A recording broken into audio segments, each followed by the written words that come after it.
Қазақстан халқы ұлы жеңіске елеулі үлес қосты. Соғысқа 1.200.000-нан астам жерлесіміз аттанды, соның жартысы майданнан оралған жоқ.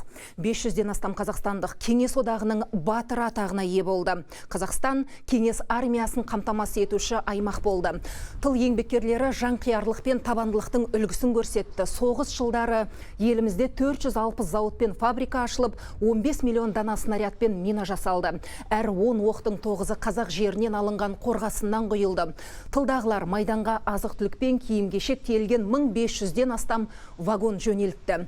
Сұм соғыс аттанған батырлардан тұрғындар кімді біледі екен? Назар салайық.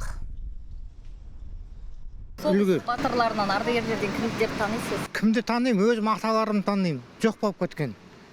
Із-түзсіз. 41-ші жылы келіп, 43-те хат келді. Жоқ содан. Қошқарбаев, Маншық Маметова, Алия Молдағұлова. Анам соғыс ардагерінің қызы. Кеше 80 жылдыққа не берді? Орден.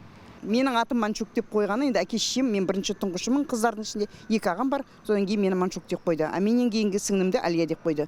Енді мамамның әкесі, аталарымыз соғыста болғасын, без вести пропавший. Талғат Бекелденов енді летчик болды. Қошқарбаев енді Рейхстагқа бірінші болып не ту көтерді. Менің атам 101-де жасы.